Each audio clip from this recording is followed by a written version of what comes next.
इस वीडियो में हम लोग एक्सेल के अगले पार्ट के बारे में पढ़ेंगे। अगला पार्ट है formula bar, name box and back stage view. तो सबसे पहले हम लोग देखेंगे फॉर्मूला बार।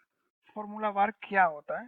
तो आप देखिए, ये जो बॉक्स है हम लोग कहते हैं फॉर्मूला बार। जब आप किसी सेल पे क्लिक करते हैं तो जिस सेल पे आप क्लिक करते हैं उसको हम लोग एक्टिव सेल कहते हैं। तो उस एक्टिव सेल में आपको कोई डेटा एंट्री करनी हो या फिर किसी फॉर्मूला को यूज करना हो तो आप डायरेक्ट इस सेल में न एंट्री करके आप डायरेक्ट यहाँ फॉर्मूला बार में एंट्री कर सकते हैं। जैसे मान लीजिए आपको इस सेल में कोई डेटा लिखना है, जैसे लिखना है एक्सेल, तो देखिए हमने यहाँ फॉर्मूला बार में टाइप किया एक्सेल, जो एक्टिव सेल है उसमें भी ये एक्सेल आ गया। या फिर आप कोई फंक्शन यूज करना चाहते हैं तो इस सेल पे आपने क्लिक किया और इस सेल में आप कोई फंक्शन यूज करना चाहते हैं, कोई फॉर्मूला यूज करना चाहते हो तो डायरेक्ट आप यहाँ से फॉर्मूला बार पे क्लिक करेंगे और कोई भी फॉर्मूला या फंक्शन यूज करने के लिए आपको इक्वल टू का साइन पहले यूज करना पड़ता है। तो मैंने इक्वल टू का साइन दे दिया।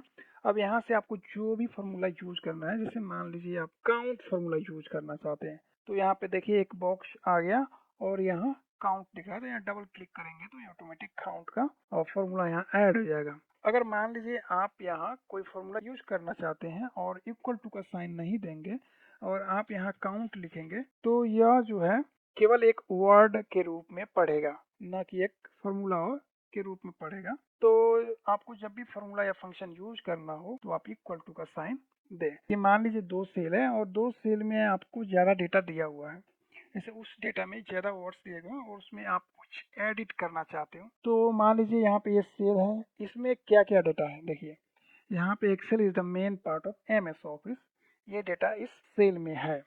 तो आप चाहें तो यहाँ से एडिट कर सकते हैं, लेकिन यहाँ से एडिट करिएगा तो काफ़ी ज़्यादा समय लगेगा और इस सेल को एक्सटेंड करना पड़ेगा तो आपको क्लियर दिखाई देगा। तो एक्सटेंड करने की ज़रूरत आपको नहीं है, बस उस सेल पे क्लिक करें, उसके बाद फॉर्मूला बार में जाएं, वहाँ पे क्लिक करें। आपको कुछ भी एडिट करना है तो आप यहाँ से एडिट कर सकते हैं। जैसे मान लीजिए मैं Excel is the main part of MS Office, इसको एडिट करके हम केवल एक्सेल लिखते हैं तो यहाँ से इसको एक्सेल हो गया और यहाँ से क्लिक करते हैं तो देखिए इस सेल में केवल एक्सेल आ गया। उसी तरह से ये दूसरे सेल में भी लिखा दे are very less use of MS access.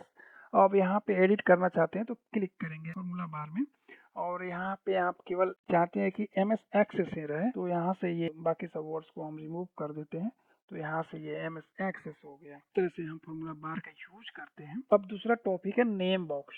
Name box क्या होता है?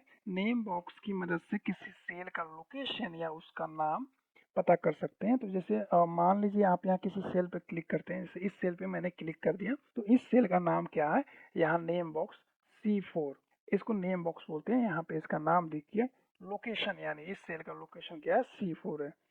तो हम यहाँ देखेंगे नेम बॉक्स इसको बोलते हैं।